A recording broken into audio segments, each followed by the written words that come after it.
Ladies and gentlemen, welcome to the content patch for the 3rd of June 2015. My name is TotalBiscuit with today's gaming news and comment.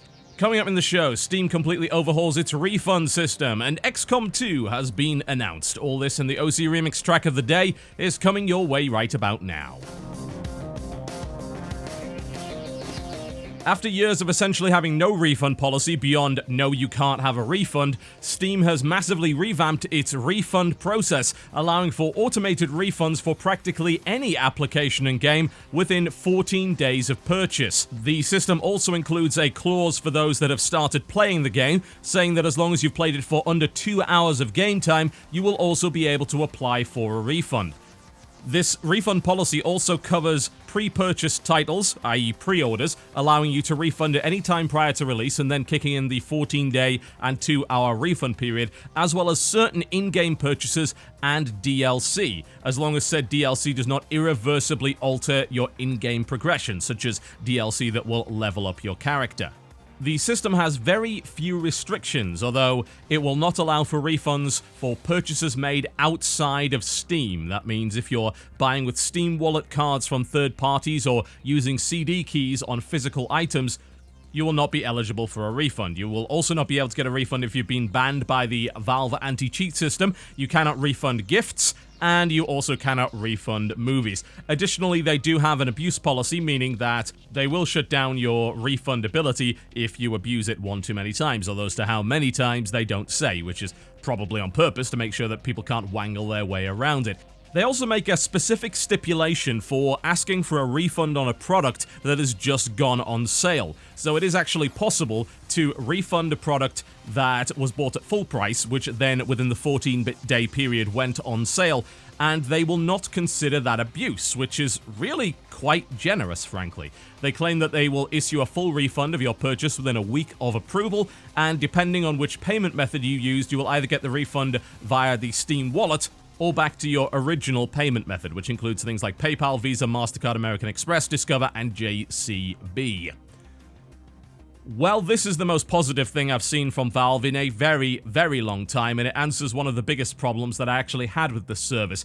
They are, of course, dominant in this marketplace, and in many ways, that's been a good thing for PC gaming, offering highly competitive prices, offering a good feature set, and certainly Valve are very much responsible, perhaps, for PC gaming's renaissance period. But, simultaneously, their customer service has been abhorrently bad since its inception, and Steam has had all manner of problems when it comes to refunds, because they simply would not give you one. You could refund something prior to it coming out if you'd pre-ordered it, and by Steam's discretion, you could sometimes get a one-off refund, but that would involve waiting for customer service to actually get back to you. This is a massive shift in policy, and many are speculating, and I think this is probably the reason, that this is due to the ongoing issues with the EU courts, whereby they declared that Valve was not actually complying with EU consumer regulations, such as the sale of digital goods and things like the Distance Selling Act in the UK. These are the kind of things that would allow for refunds on digital items, but what was happening was that Valve was refusing to comply. Well, it would appear that they have now decided that they need to, and I don't blame them. If the courts suddenly said, look, you can't sell in the EU anymore, that would be absolutely devastating for Valve. They would lose a huge amount of market share worldwide. So it was going to happen one way or the other, but I'm actually kind of surprised by just how comprehensive this refund policy is, just how consumer-friendly it is, and in many ways, just how generous it is. I don't think they really had to offer refunds for items that had been bought that weren't actually broken, but ended up going on sale afterwards, but they've decided to do that anyway, and it seems you can refund automatically for pretty much any reason. Now, as to how long it takes, some people have reported getting refunds very quickly, within 15 minutes, although on the podcast on Tuesday, I decided to refund Massive Chalice because I was having frame rate issues with it. It was all over the place. I'm not sure what's up with it. And I did that, and about 6 hours later, I haven't received a refund as of yet, but it does say it can take up to a week. And I imagine the refund system is kind of slammed at the moment. Now, you might be thinking, well, is this bad for Valve? Well, here's the thing. I think Valve is a company that more than anything plays the long game. Steam was playing the long game. Steam was a very forward-thinking idea at the time, which had a huge negative backlash against it when it launched. And to be fair, it was kind of rubbish when it launched. You can really understand it. People don't really like change. But Valve was thinking, look, 10 years down the line, we think that things are going to go the route of digital distribution, and we believe that we can position ourselves to be a market leader. And lo and behold, they absolutely did. And they did similar things with free-to-play as well. They very much innovated in that particular area and are now a market leader in that respect with games like Team Fortress 2 and Dota 2. This, to me, seems like, again, another long game. And I imagine that a lot of it is forcing the hand of Valve because of the EU courts. But regardless, the way that they've done it could be beneficial in the long term.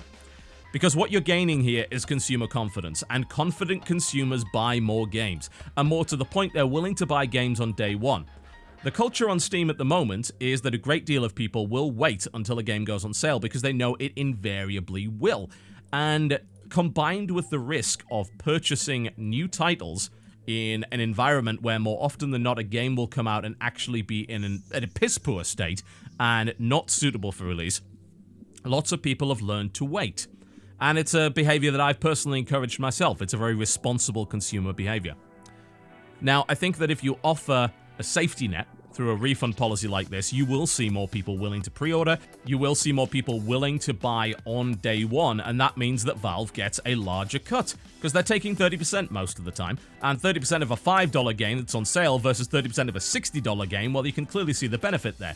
And it seems like in the long term, yes, you're going to cost yourself money with refunds, but you are hopefully going to increase your total volume of sales as a result of consumers feeling more comfortable with buying games, because they know they're not going to get screwed over. And consumers are perhaps in the most gun-shy period of gaming that I have ever seen. It's a heady, dangerous cocktail when you combine a platform that is well known for its sales practices with PC games that are coming out that are consistently not running properly. Last year was one of the worst years I've ever seen for brand new AAA releases that simply did not run as intended. It was sloppy, it was disgraceful, and it's not Valve's fault because they weren't the ones releasing those games, but regardless, they were having to sell them, and if they want to make a bunch of money, they're going to have some very confident consumers. And the way that you build that is by giving them that safety net and by being consumer friendly. And let's be honest, Valve really haven't been. They've been worshipped for many things, but being consumer friendly isn't really one of them. Yeah, okay, you have nice sales, but that doesn't mean that you're consumer friendly. When it came down to things like refund policies and lackluster support, Valve was one of the least consumer-friendly companies on the market. It was getting its arse handed to it by EA, for God's sake of all people. Which is not exactly what you would expect, is it? But as it stands now with this refund policy, Steam is now, again, one of the more consumer-friendly platforms on the market. So I think this is obviously a good thing. I mean, this would have been a good thing even if it didn't have any benefits for Valve, because it's beneficial to the consumer, but I really do think they're playing the long game, and they will benefit from this in the long term, and the PC platform itself will as well. And Valve are very much invested in making the PC platform stronger, because they know the stronger the platform is, the more money they will make, because they have a stranglehold on the market. They have the lion's share of game sales on this market. They wish, of course, also to sell hardware with Steam machines. They want people using PCs. It's in their best interests. And if you make it safer to game on PC, if you make it cheaper, if you reduce the risk of buying PC games, then you also take away some of the advantages that consoles have. The whole idea that it just works. Well, if you've got a great refund policy that allows you to refund automatically, then even if a game doesn't work, you're not losing out. So you're really not losing anything other than a bit of time and perhaps a little bit of disappointment. So I'm happy to see this. This is absolutely fantastic. I really do genuinely hope that we will see this policy bear fruit, and that people will become more confident. Regardless, I would still recommend the same thing. Don't pre-order video games. You really don't have to pre-order video games. Come on. There's no real need to do that. It's unnecessary. It's unreasonable. Just do be patient and wait. Because even with the refund policy, you have no idea if problems will arise more than 2 hours into the title. It's still safer to wait for reviews and first impressions and playthroughs and Let's Play, as opposed to dropping $60 on day one and then finding that 3 hours in the game's completely bloody broken, and at that point the refund policy ceases to apply. And finally, a little while ago, 2K was teasing something by the name of Advent and showed some screenshots of a neon futuristic city. As it turns out, this game is in fact XCOM 2, and it's been announced exclusively for PC and we've got a few details on it thanks to IGN first. The game will feature 5 classes, including revamps of existing classes, the Sharpshooter, the Ranger, the Grenadier, and the Specialist, as well as a 5th mystery class that we don't really know too much about as of yet.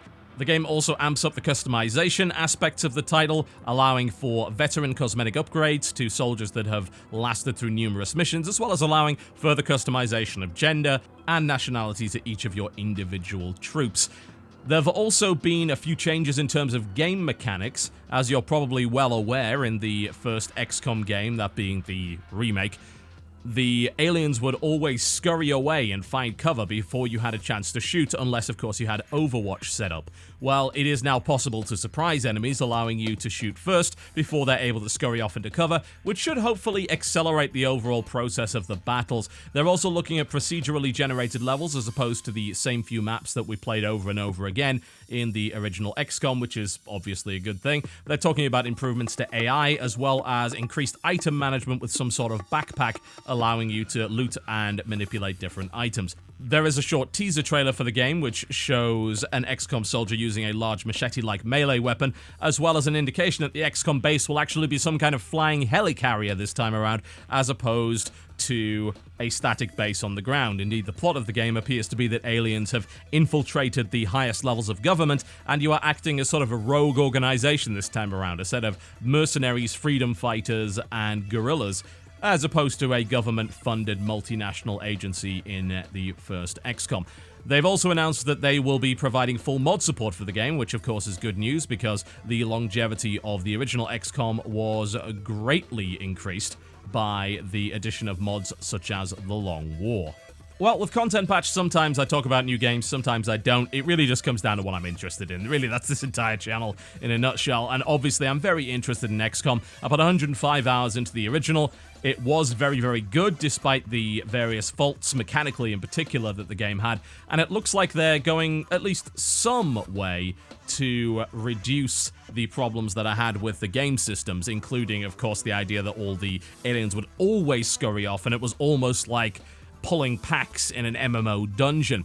What I would like to see is the AI acting on its own as opposed to being so scripted and predictable. The last time around, it was really a case of move slowly through the level, trigger the pack, kill the pack, trigger the next pack, kill the pack. Whereas in the original XCOM games, it was possible for the aliens to act on their own and shoot from the fog of war. If they'd spotted you before you spotted them, they would fire on you, and you wouldn't be able to see where they were specifically. You'd have to go and hunt them down, which was absolutely fantastic, and it added to the tension of the game very much so. I'd also like to see an improvement of the line of sight mechanics. More often than not in XCOM, you ran into situations where bullets would pass through 3 different walls and hit you from a bizarre angle, or you'd move and believe that you had line of sight on an enemy, whereas in fact you actually would not.